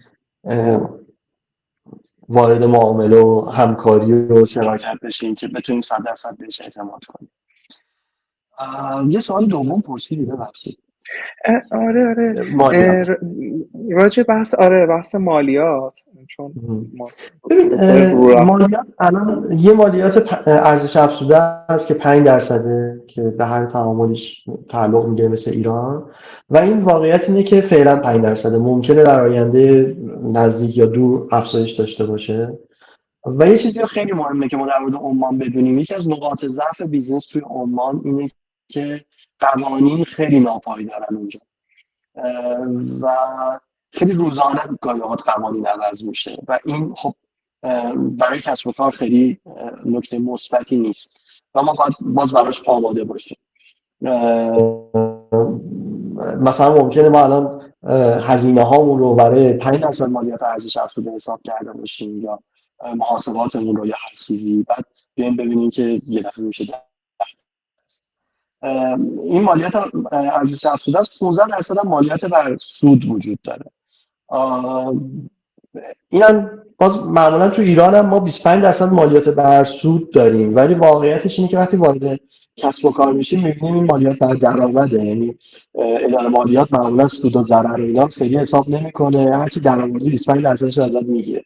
ولی حداقل من توی عمان چیزی که شنیدم اینه که واقعا مالیات بر سوده. خب عالی. هم این یکم درسته. یکی میخوام ببینم همینو میخوام مقایسه ببرمش سمت مقایسه. ما مثلا توی بحث مالیات هنوز سیستم مالیات کشور نیومده منطبق بشه با کارهای استارتاپی، مثلا چیزی به عنوان دورکاری شاید خیلی به رسمیت شناخته نمیشه، چه تو بیمه چه تو مسائل مالیات، به خصوص بیمه. اینو بخوام مقدمش بکنم برای اینکه بریم سمت استارتاپ ها که اصلا عمان برای استارتاپ ها، برای فریلنسرها جای مناسبی هست برای کار کردن؟ نه راستشو بخوای من خب دوستانی که با هم تماس میگیرن معمولا دو دستن، یا صنعتن یا مثلا کسب و کار بالغی هن، یا استارتاپ هن. معمولا به کسب و کارهای بالغ یه جواب میدم، به استارتاپ ها یه جواب میدم. برای استارتاپ ها به نظر من مسقط عمان کلا جای مناسبی نیست، به این دلیل که کشور بزرگیه و جمعیت کمی رو داره. حالا درسته که بیشترشون توی پایتخت مستقرن، ولی یه مقداری از این جمعیت هم پراکنده است توی شهرهای کوچیک و شهرهای کوچیک زیادی هم داره، روستاهای خیلی زیادی داره. مردم خیلی دست به خرجی نداره عمان، خیلی اهل خرج کردن نیستن، بسیار محتاطن. بنابراین یه محصول نوآورانه خیلی زمان میبره تا بتونه جا باز کنه یا آدم‌ها رو سمت خودش بکشونه. بسیار صبورن، خیلی دیر میان سراغه. خود در واقع حاکمیت اونجا من ندیدم برنامه‌ای برای استارتاپ ها داشته باشه. یکی دو تا مجموعه مثل اومانتل و بانک مسقط در واقع یه سری برنامه‌هایی برای استارتاپ ها دارن، ولی خیلی اتفاقات زیربنایی نمیفته توی عمان و کشور گرونیه در کل. به همین دلیل به نظر من برای استارتاپی که توی فازهای اولیه است، میخواد تازه رشد کنه و دنبال یک کشور خارجیه که بره اونجا در واقع رشدش رو انجام بده، به نظر پایگاه خوبی نیست. همه اینها در واقع همینایی که گفتم دلایلیه برای شکست خوردن اون استارتاپ. مگر حتی برای استارتاپی که اگه بخواد بره خارج کشور چی؟ یعنی بازارش خود عمان نباشن به اون میگی؟ دقیقاً. ولی برای استارتاپی که به اندازه کافی بالغ شده که بتونه هزینه‌های زندگی توی اونجا رو بده، هزینه‌های کسب و کار توی اونجا رو بده و خیلی نگاهش نگاه عمان نیست. حالا عمان به عنوان یه بازار اولیه داره بهش نگاه میکنه، ولی بیشتر داره به این نگاه میکنه که یه لیبل میدین عمان به سرویسش یا محصولش بزنه و بعد از طریق اون بتونه به بقیه جی سی سی بفروشه یا به کشورهای دیگه بفروشه. خب آره، در این صورت میتونه کشور مناسبی باشه، یعنی میتونه به عنوان یه جایی که بخوای لیبل میدین عمان بزنی از چند جهت مثلا نسبت به امارات بهتره. یکی اینکه هزینه ها خب نسبت به امارات به هر حال پایین‌تره، مردمش مردم همراه‌تری ان با ایرانی‌ها و در نهایت هم شما یه سری محدودیت‌های بانکی و نمیدونم استخدامی و اینا که تو امارات داری رو تو عمان خب نداری. به این دلیل جای مناسبی برای حالا چه استارتاپ چه کسب و کار بالغ. من این نکته هم بگم، خب چون خیلی از کسب و کارهای بالغ ما الان دارن وارد عمان میشن، باز به این دلیل که محصولشون رو به دین عمان کنن، صادر کنن به کشورهای دیگه. یه چیزی که خیلی مهمه که بدونیم اینه که باید حتما 30% پروسه ساخت اون محصول توی عمان اتفاق بیفته. باز یه دیتای غلطی که گاهی اوقات به ما میدن اینه که شما مثلا محصولت تو ایران تولید کن، پکیجینگ تو عمان اتفاق بیفته کافیه، ولی این کافی نیست. حتما باید 30% اون پروسه تولید توی عمان باشه. حالا بسته به های تک بودن و نبودن یه کمی گاهی اوقات فرق کنه. گاهی مثلا ممکنه یه محصول خیلی های تک باشه بگن 20%، ولی اینم باز مهمه که من قطعا بدونم محصولم چیه و بدونم این پروسه چطور. یه نکته که وجود داره، عمان یه قانونی داره به اسم قانون عمانیزیشن. واقعیت اینه که خب افراد غیر متخصص بیکار زیادی داره عمان و تمام تلاشش رو میکنه در این حال که درها رو باز کنه که آدم‌ها از کشورهای دیگه بیان اونجا کسب و کار راه بندازن، بهانه درست کنه برای اینکه مردم خودش هم کسب و کاری داشته باشن و سر کار برن. برای یه سری قوانین وجود داره، مثلا که شما حتما باید 30% محصول توی عمان تولید بشه و همین دلیله که شما یه سری مراحل اجرایی توی عمان داشته، چون اونجا فقط یه ها به رفت آمد نشه، یه سری کار اجرایی اونجا انجام بدی، مجبور بشی یه سری تراکنش‌های مالی داشته باشی، حقوق بدی، نمیدونم متریال بخری. اینا مهمه. یا مثلا تو استخدام نیرو، شما اگه شرکت توی عمان میزنین حتما باید 30% پرسنلتون عمانی باشن، یا یه سری از مشاغلتون رو نمیتونین اصلا غیر عمانی استخدام کنی. شما نمیتونین منشی غیر عمانی داشته باشی، راننده غیر عمانی داشته باشی. اینا همه نکاتیه که باید حواسمون باشه. یا مثلا شرکتتون حتما باید حداقل یه نیروی عمانی داشته باشه. 1 سال اول کاریتون ندارن، 1 سال اول شما نیرو عمانی هم نداشته باشی چیزی بهت نمیگم، ممکنه نهایتا یه ایمیل اخطار برات بیاد، ولی برای سال دوم که میخوای بری تمدید کنی دیگه میگن که خب اون نیروی عمانیت کو. و گاهی اوقات شما برای مثلا حداقل تخصص نیروی غیر عمانی میاری با میگم 150 200 ریال 250 ریال، ولی وقتی یه نیروی عمانی میاری باید 350 ریال به خودش حقوق بدی، حدود 60 ریال مثلا بیمه بدی، 420 ریال برات اون نیروی عمانی هزینه داره. اینم مینیمم دیگه، یعنی نیروی صفر کیلومتر. همین باز توی محاسبات هزینه هامون لازمه که بدونیم این در واقع نیروی عمانی رو درست محاسبه کنیم. درسته. من الان یه سوالی به ذهنم خورد، اینم این که فرض بکنی حالا من از اصفهانم، مثال صنعتی میزنم، یکی اونجا یه کارگاه تراشکاری یا ریختگری داره، یه محصولی داره تولید میکنه، به فرض مثلا میخواد بره توی عمان، به فکر صادراتش بیفته، از اونجا به قول شما میدین عمان بزنه. چقدر اونجا این کار شدنیه بدون اینکه بخواد وارد اون پروسه هایی که حالا میدونیم که احتمالا خیلی با نشنالیتی ایران اوکی نیستن توی دنیا بشه، و اینی که الان داریم میگیم که یه مثلا 30% از پروسه باید توی خود عمان اتفاق بیفته، این سوال برای من میاره که از اون سمت برای چیزی مثلا کارهای صنعتی، اگر البته اطلاعاتشو دارین، چقدر حمایت میشه روی اینکه اصلا کارگاهی بزنن برای تولید یا اینجور موارد؟ ببین چون خودم کار صنعتی نکردم اطلاعاتم نمیتونه خیلی دقیق باشه. اول بگم که یه سری شرکای صنعتی وجود داره تو سراسر عمان که خب هر کدومش به یه دلیلی میتونه جذاب باشه. مثلا شما ممکنه برین سوهار به این دلیل که سوهار نزدیکترین شهر عمان به مرز اماراته و در ضمن مهمترین بندر عمان هم هست، یعنی پایلوت رفت و آمدی اونجاست. از بندر اگر از ایران مثلا جنسی میخواد بیاد میاد سوهار، اگه شما بخواید صادر کنی مرز سوهار با مرز امارات 1 ساعت و خورده فاصله داره و خب منطقیه که شما برین سوهار. یه موقع میرین سلاله نزدیک مرز یمنه، در ضمن منطقه خیلی خوش آب و هواه، شاید یه کاری کشاورزی مثلا بخواین انجام بدین یکی از گزینه هاتون اونجا باشه، یا بخواین صادراتی به کشور یمن مثلا داشته باشه شاید اونجا یکی از گزینه‌های خوب باشه. خیلی از این شهرک‌های صنعتی معمولا اینجوریه که زمین رو به شما متری 1 ریال در سال اجاره میدن، یعنی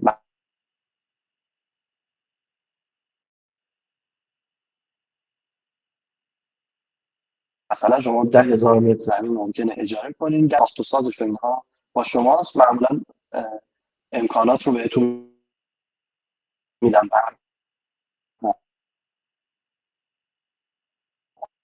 آب و اینجور چیزها رو روی زمین بهتون میدن.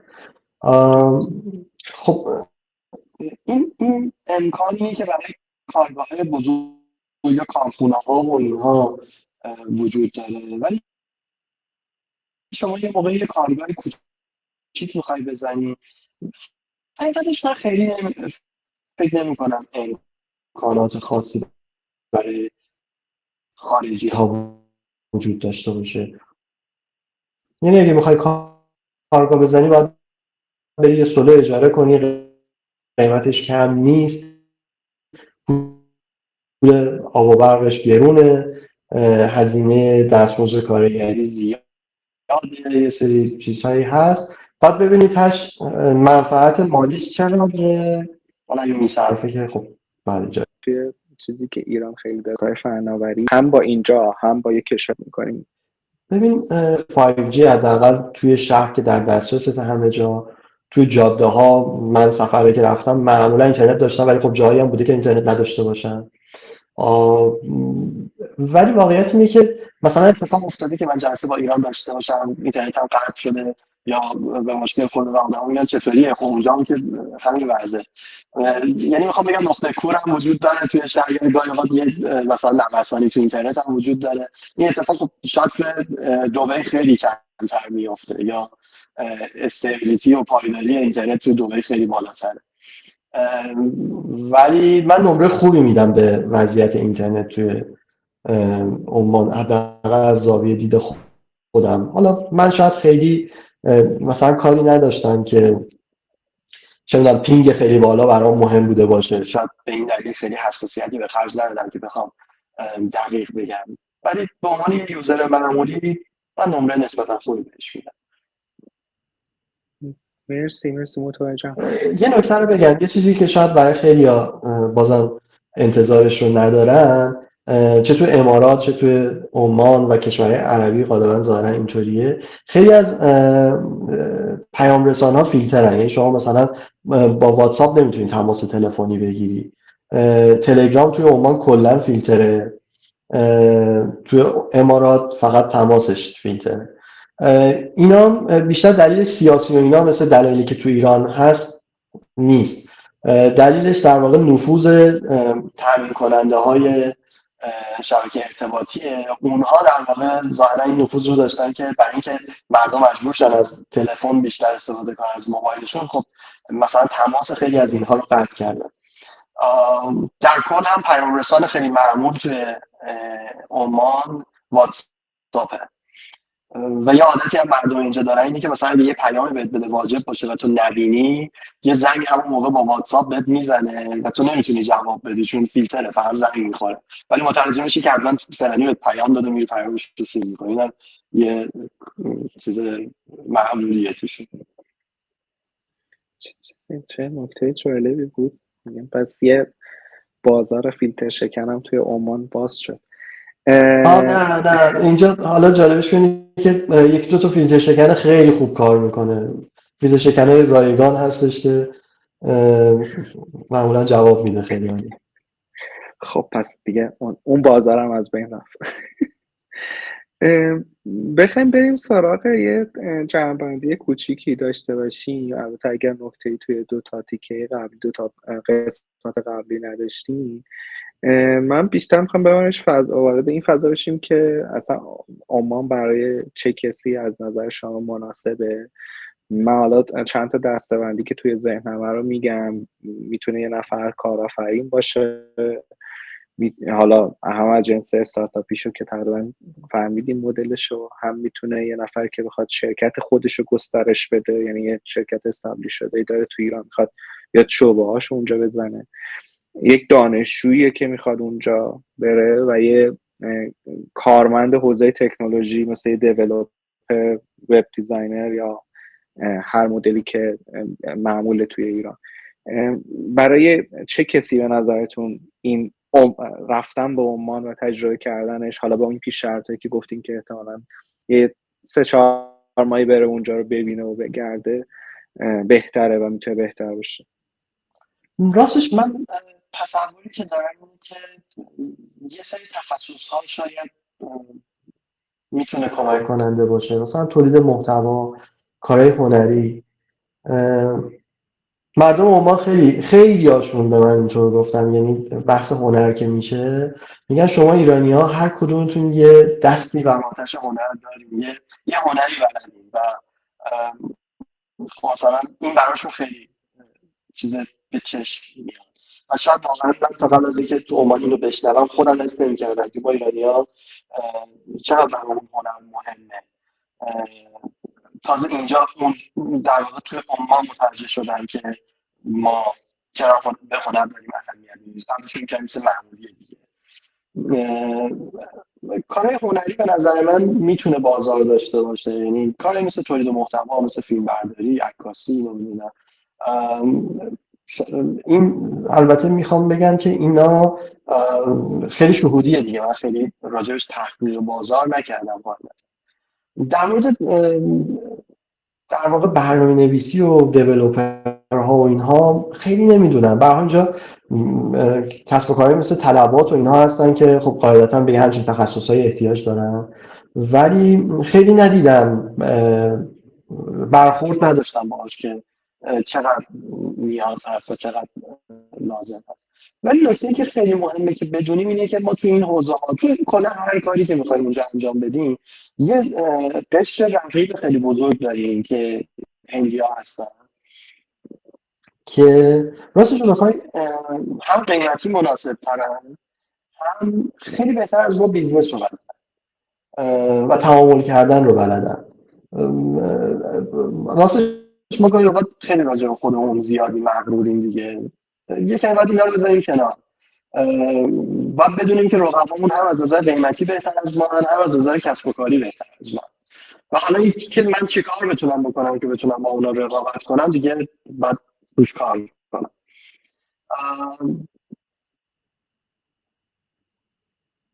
یه نکته رو می‌خواستم بگم که الان از راجع ذهنم خارج شد. درسته. راجع به شرکت و کارآفرینم به همون نکته‌های قبلی بسنده کنیم آره یا چیزی قطعا. هست که در مورد کارآفرینی و فضای نوآوری و استارتاپی من همچنان خیلی خوشبین نیستم.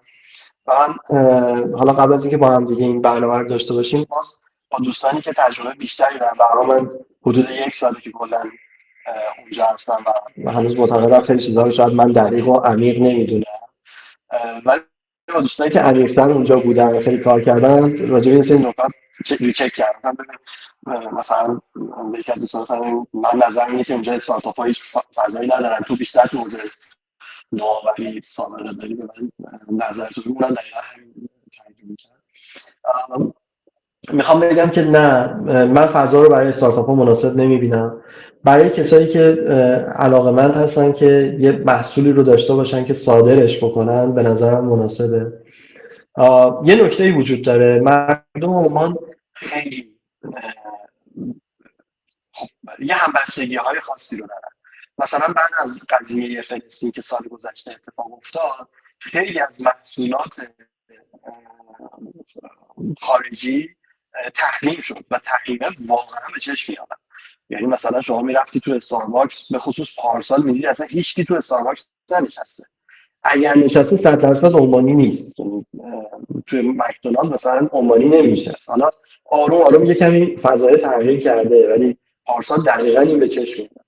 و این وسط مثلا شما حساب کنید که نوشابه های پپسی و کوکا کلا تحریم شد. هنوزم مثلا من میبینم دوستان عمانی هستن که پپسی نمیخورن. و این مثلا بازار خیلی خوبی بود برای زمزم ما که طعم خیلی خوبی داره و میتونست واقعا بیاد این بازار رو بگیره. ولی مثلا میبینی که نوشابه عربستانی اونجا رو گرفت به اسم کنزو که به نظر من واقعا طعم خوبی هم نداره. میخوام بگم یه سری محصولات اینطوری جاشون رو من خیلی جای خالی رو حس میکنم. مثلا محصولات لبنیاتی ما واقعا من گاهی دلم تنگ میشه براشون و اونجا نیست، یا فقط مثل فروشگاه ایرانی دارن، خیلی بازار رو نتونسته بگیره. در صورتی که تصور ما اینه که قاعدتا باید بتونه بازار رو بگیره. یه جای بیزنس کردن ماست که ایراد داره، یه جایی ما بلد نیستیم، یه اشکالی از طرف ماست که نمیتونیم اون بازار رو بگیریم، وگرنه طعم و در واقع خیلی چیزهایی که محصولات ما دارن واقعا اونجا جاش خالیه. به نظرم من حس میکنم برای کسی که بخواد صادرات بکنه، عمان میتونه کشور خوبی باشه در مقایسه با مثلا امارات. خیلی چیز دیگه کاری شما ممکن تصمیم بگیرید برید ترکیه، ولی خب مثلا میدونید توی ترکیه هم یه سری قوانینی برای اون چیز هست. مثلا شما باید حتما 5 نفر ترک رو استخدام کنید تا بتونید یه ویزا برای خارجی صادر کنید. میخوام بگم یه چیزی شبیه اومانیزیشن اینجا اونورم هست و من باید بتونم بین این که این عوضش ترکیه خودش یه بازار خیلی بزرگه، به اروپا خیلی نزدیک‌تره، از اون ور مثلا می‌بینی توی زبان شاید گاهی اوقات ترکی بلد نباشی کارت راه نمیفته، یه سری تعصبات خاصی وجود داره. خیلی مهمه که ما بتونیم شناختمون رو نسبت به همه این کشورهای اطراف حداقل خوب کنیم، بتونیم یه برآیند بدیم و ببینیم تاش برای بیزنس من کدوم یکی از اینها بهتره. من فکر می‌کنم برای یه استارتاپ شاید مثلا ترکیه یا افغانستان یا یه جای دیگه بهتر باشه، ولی برای بیزنس بالغ شاید عمان جای خوبی باشه. متوجهم. من در حد 1 دقیقه سوالی ازتون بپرسم و بریم سراغ سوالات دوستان اگر که موافق باشین. بیشتر این ما به عنوان ایرانی قبل از رفتن به عمان چی رو باید بدونیم که اونجا خیلی تو ذوقمون نخوره؟ حالا میخوام یه کمی خودمون ترش کنم، تو گوشی احساسی نخوریم. نکته اول که به نظرم توی بعد به ورود خیلی مهمه که میگم با ذهنیت امارات اصلا وارد عمان نشیم. خیلی فکر میکنم باز تأکید کنم روی صبوری مردم اونجا، این که خیلی عجله‌ای برای کاری ندارن. کلا مردم عمان خیلی تجربه تنش نداشتن. ما توی ژنمون تحمل تنش وجود داره. ما اصلا گاهی اوقات اگه یه مدت طولانی یه اتفاق عجیبی نیفته واقعا نگران میشیم. یعنی شوخی نیست. واقعا اگه مثلا 2 تا روز مملکت در یک سیر آرامشی باشه احساس می‌کنیم یه اتفاق بدی افتاده. ولی جدا مردم عمان تنش رو نمیتونن تحمل کنن و این نکته خیلی مهمه. یعنی شما اگه یه دفعه با یه عمانی داری کار میکنی و بهش یه تنشی وارد کنی، بهش مثلا یه فورسی بهش وارد کنی، یه فشاری بیاری که بعد الان تصمیم بگیری، یا میبینی کامل همه چی به هم بریزه و نتونه تصمیم بگیری. این خیلی مهمه که ما بدونیم داریم با در واقع چه فرهنگی کسب و کار میکنیم و حواسمون رو جمع کنیم. واقعا مردم عمان تنش رو نمیتونن بپذیرن. یه گروهی از دوستان ایرانی آمده بودن عمان، کار در واقع موسیقی انجام میدادن و یکی از چالشاشون این بود که ما هر این چند وقت رفتیم برنامه اجرا کنیم، مثلا توی رستوران ها و اینها داشتن برنامه اجرا میکردن، یکی از تذکراتی که دریافت میکردن این بود که یواشتر بزنیم. واقعا مردم عمان نمیتونن تحمل صدای بلند رو ندارن. هر چیزی که بهشون استرس بده براشون جذاب نیست و ما باید روی این موضوع در واقع حواسمون رو جمع کنیم. من فکر میکنم برای کسب و کار کردن توی عمان، یعنی اینم حرف من باز نیست، خیلی ها این رو میگن 1 سال اول سال مرگ کسب و کار توی عمان. شما 1 سال اول اغلب کسب و کارها از بین میرن، سال دوم تازه چم و خم کار دستت میاد و سال سوم تازه کسب و کارت ممکنه بگیره. برای خیلی مهمه که بدونیم اگر میخوایم وارد عمان بشیم دیگه کمش باید پول 1 سال زندگی رو با خودمون برداریم بیاریم. اگه نداریم نمیتونیم بیاریم، مگه اینکه استخدام شرکت بشه، مگه اینکه بتونیم در واقع با پوزیشن استخدام بگیریم. وگرنه باید برای زندگی 1 ماه حداقل آمادگی داشته باشیم. ببخشید 1 سال. 1 سال برای زندگی اونجا آمادگی داشته باشیم. اگه نداریم به نظرم نباید این کارو بکنیم. من از یکی از دوستان خواهش کردم که گفتن تو چه توصیه‌ای داری برای این وبینار؟ میگفتش که جنبندی حرفش بود که به دوستان بگو اگه می‌خواید مثلا از وضعیت زندگیتون فرار کنین چشم بسته نرید عمان. صدمه خیلی بیشتری اینجا می‌بینید. اینجا شاید با یه بحران خیلی بزرگتری مواجه بشید که به راحتی نتونید از پسش برید. جناب سامان مرسی، خیلی ممنونم. من چت رو باز کردم، فکر کنم دوستان میتونن الان گفتگو رو داشته باشن، اگر البته اشتباه نکنم، که اگر که اوکی هستین و سوالی دارین میتونین تایپ بکنین که ما مطرحش بکنیم.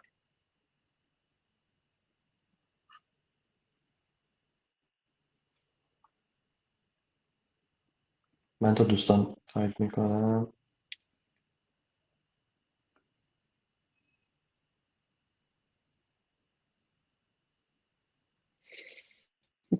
پرچم شیراز هم دانش عزیز ارادت.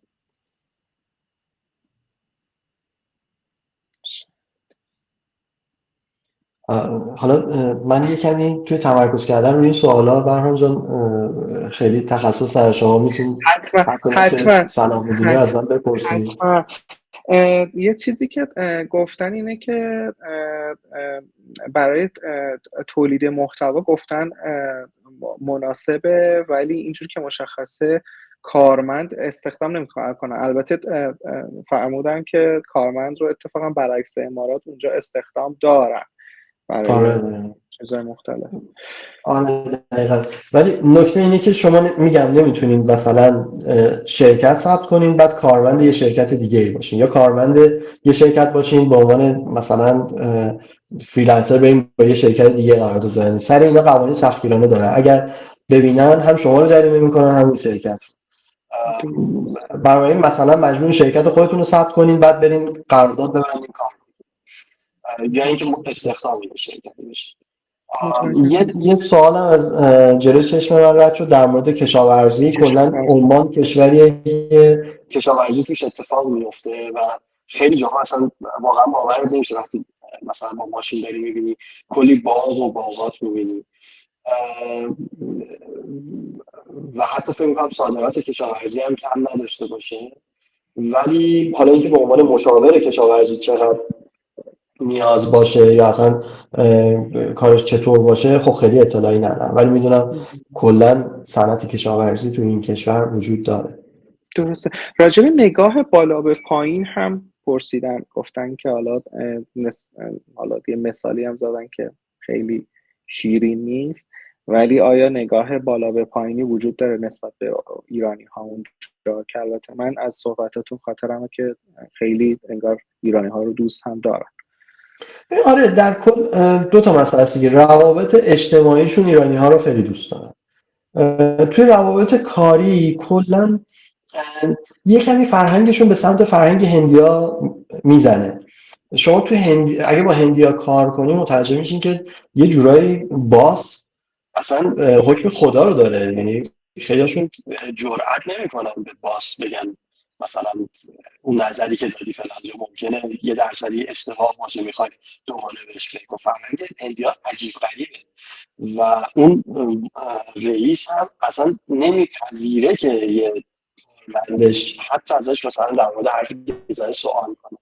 میخوام بگم یک کمی این تاثیر بالاخره تعامل کردنه به نظرم میاد توشون وجود داره. یعنی منم این رو میبینم که الزاما با ایرانی ها نمیبینم، من مثلا با خود عمانی ها میبینم. مثلا اگه بگی سی او اینجا اشتباه کرد یهو رنگش رو میپره، به سی او این ورور نگاه نکنه کسی شنیده باشه که مثلا تو به مدیر عامل شرکت ما انتقادی کردی. اون نگاه بالا به پایین یه جورایی آره میتونم بگم فرهنگ هندیه که به نظرم میاد نفوذ کرده تو فرهنگ ایرانی. درسته. ربطی هم به ایرانی بودن ما نداره به نظرم. شما راجبه حالا نمیدونم واقعا این رو اوکی این باش جواب بدین یا نه، راجبه زنبورداری هم اطلاعاتی دارین که اونجا اسپسیفیک رو این قضیه کار میکنن یا نه؟ میدونم که یه خبری رو چند روز پیش خوندم در مورد این که اصلا تولیدات عسل خیلی زیادی داره عمان، ولی چون خبر رو خیلی با دقت نخوندم خیلی نمیتونم درسته. بهتر ازش بگذارم.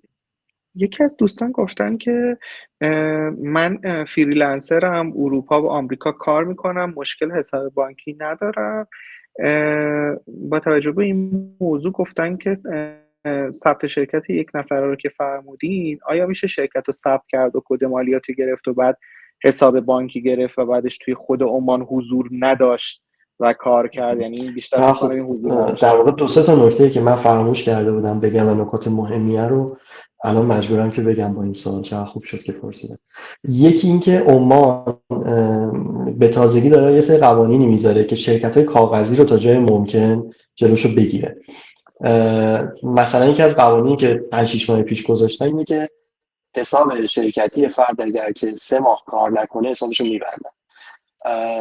کلا دارم تلاش میکنم که شرکت‌های کاغذی که صرفا ثبت شده که فرد صرفا اونجا یه حساب داشته باشه رو تا جایی که میتونم محدود کنم. یه قانونی که کلا وجود داره تو امارات هم هست اینجا هم هست اینه که شما اگه شرکت ثبت میکنی حتما باید بیشتر از 180 روز از کشور خارج نباشی. یعنی شما 8 ماه یک بار یه ورود به کشور باید بزنی، وگرنه اگه 180 روزت مثلا بشه 190 روز وقتی میخوای وارد کشور بشی جلوتو میگیرن، میگن که اقامتت باطل شده و تو دردسر میفتی. این هم خیلی نکته مهمیه برای شرکت ثبت کردن. و یه نکته خیلی مهم دیگه ای که من باز خودم باهاش کاری نداشتم، برای همین هیچ وقت نفهمیدم که، چون زد و نقیض زیاد در موردش شنیدم، هیچ وقت نفهمیدم بالاخره درستش چیه. اینه که میگن شما وقتی حساب بانکی باز میکنی توی عمان هیچ مشکلی به عنوان یک ایرانی نداری، ولی به محض اینکه میخوای تراکنش با خارج از کشور داشته باشی، چه پول بیاد چه پول بره، حتی اگه یکی از اعضای شرکت ایرانی باشه به مشکل میخوری. یعنی تراکنشت با خارج از کشور به عنوان یه شرکت عمانی به مشکل میخوره. حالا این در واقع نقیضش رو من چی شنیدم، خیلی هم میگن نه ما تعامل هم داشتیم با اروپا، هیچ مشکلی هم نداشتیم. یکی اینکه با چه بانکی کار کنی میگن مهمه که خب بعد راجبش قبلش تحقیق کرد. دوم نکته‌ای که میگن که شما تا زمانی که دلاری بخوای پرداخت داشته باشی بله به مشکل میخوری، ولی اگه یورویی بخوای دریافت و پرداخت کنی نه هیچ مسئله‌ای وجود نداره. ولی به هر حال من با همه دوستانی که صحبت میکنم اینو به عنوان یک تذکر بهشون میگم، چون خیلی اصلا میان برای اینکه بتونن تراکنش‌های خارج از کشور داشته باشن، میگم حواستون باشه من دلیلش رو نمیدونم، ولی اگر میخواید تراکنش داشته باشید قبل از اینکه شرکتتون رو ثبت کنید دلیلش رو در بیارید که دیگه بعدا مشکل نخورید. درسته. من یه سوالی رو من سوال این دوستمون رو اینطوری جمع‌بندی کنم که احتمالاً میتونی به عنوان اینکه فقط در واقع تراکنش‌های مالی رو انجام بدی شرکت داشته باشی، ولی حواست باشه که بعد حضور رو داشته باشی گاهی اوقات. مثلا اینجا حتما باید یه دفتر اجاره کنی، شما نمیتونی بگی دفتر ندارم پس یه هزینه دفتر رو داری دیگه. توی کوورکینگ بخوای مثلا یه دفتر بگیری حداقل 150 200 ریال باید بدی. احتمالاً بعد از یه سال میان سراغت که بگن خب نیروی عمانیت کو. این داستانا رو به هر حال خواهید داشت، قبلش باید راجبش حسابی تحقیق کنید. من فکر کنم کلا 1-2 دقیقه دیگه بتونیم صحبت بکنیم روی یه سوال. من چیز بکنم اینو فقط تغییرش میدم سوال دوستمون رو، اینکه ذهنیت افراد اونجا نسبت به نیروی کار ایرانی و برنامه‌نویسای ایرانی یا نیروی تک ایرانی چجوری هست؟ خیلی نمیدونم. من دوستی دیدم اینجا که مثلا کار خیلی تک سطح بالا داره میکنه، حقوق خیلی خوبم داره میگیره. خیلی نمیتونم بگم، فکر نمی کنم خیلی فیلتری برای این موضوع داشته باشم. یعنی حسم میگه که اگه ببینن شما این نیروی کارمند خوب هستی باهات کار میکنه. درست. ولی حرف من خیلی معیار نمیتونه اینجا باشه. متوجهم. من خیلی خیلی خیلی ممنونم از وقتی که گذاشتین. خیلی متشکرم و من به دوستان هم بگم که ما اگر بشه در اسرع وقت این مورد ویدیو ضبط شده رو روی کانال یوتیوبمون میذاریم و بازم متشکرم از تایمی که گذاشتین، خیلی برامون ارزش داشت و خیلی یک دنیا تشکر ازتون. ممنون بهرام جان. امیدوارم که تونسته باشم، من تمام تلاشم کردم که هر دیتایی که فکر میکنم به درد دوستان شاید بخوره در مورد عمان رو ارائه بدم و امیدوارم مفید بوده باشه. خیلی متشکرم. ممنونم ازتون، امیدوارم عالی باشید. دوستان من این رو هم بگم که ما توی دیرکشن امیدواریم که بتونیم این سری وبینارها رو ادامه بدیم برای کشورهای دیگه و ممنون از حضورتون امروز. یه سوال من اینجا دیدم، فکر کنی وقتمون تموم بشه یعنی قطع بشیم؟ نه یه 2-3 دقیقه دیگه هم فکر کنم در مورد کادر درمان پرسیدن. من این نکته رو بگم که نیروی در واقع پزشکی و تو این حوزه در واقع خیلی زیادن تو ایران، تو عمان ایرانی هایی که هستن، کلینیکای ایرانی خیلی زیاده، پزشک خیلی زیاده، کادر درمان خیلی زیاده و دوستان زیادی هم توی این مدت من دیدم اومدن برای اینجور کارا. یه چیزی رو من بگم، باز خوبه اینا باعث میشه که من یه چیزی که یادم میره رو بگم. خیلی اونجا توی فرهنگشون هست که مثلا یه دفعه در میزنن میان تو شرکت میگن کار برای من نداری. چیز عجیبی نیست. این میخوام بگم که از اون برم تعاملات آنلاین و اینا خیلی براشون جذاب نیست. من به خیلی از دوستان میگم که خیلی خوبه قبل از اینکه بیاین سعی کنین شرکت‌ها رو پیدا کنین، باهاشون مکاتبه کنین، ولی اگه جوابتون رو ندادن و اینها خیلی شوک نشید، این اتفاق ممکنه بیفته. از اون ور معنی تو خودتون نبینین، مثلا چند بار دوستانی اومدن برای همین حوزه های مرتبط با پزشکی، کلینیک های مختلف. من بهشون پیشنهاد دادم برید مثلا تو خیابون 18 نوامبر کلینیک دندون پزشکی خیلی زیاده، یه ماشین کرایه کنید که راحت بتونید مثلا این خیابون رو سر تا تهش رو برید، کلینیک های ایرانی رو هم پیدا میکنید یا حتی غیر ایرانی، و برید بهشون بگید من مثلا کارم اینه، دندون پزشکم، دندون سازم فلان، میخوام اطلاعات بگیرم. و فکر نکنید که اتفاق بدیه. میخوام بگم که آره کادر درمان ایرانی زیاده، به نظرم قابل اعتمادتر از خیلی از کادر درمان اونجا هستن و به نظر میاد که موقعیت شغلی هم کم نباشه. البته که یکمی قوانین ورود رو سخت‌تر کردن، یعنی امتحانایی که قبلا بوده رو چند برابر ظاهرا سخت‌تر کردن. مرسی، متشکرم. من توی این فقط کم بگم که اگر که سوالی بود توی حالا کانال ارتباطی دیرکشن که احتمالاً بتونید پیدا بکنید بپرسین، من سعی میکنم که جوابا رو بگیرم و از جناب صبحان براتون بفرستم، یا اگر خودشون اوکی باشن ایمیلشون رو باهاتون شیر بکنم یا راه ارتباطی مثل لینکدین رو که با خودشون مستقیم در ارتباط باشی. بازم ممنون. قربونه. سایت کاریابی هم یه جا سوال کردن، ایندید یکی از سایت هست ولی خیلی من ندیدم فعال باشه. متشکرم، خیلی عالی، خیلی ممنون. خیلی ممنونم. عالی باشین، خوب باشین. قربون شما، خدا نگهدار. خدا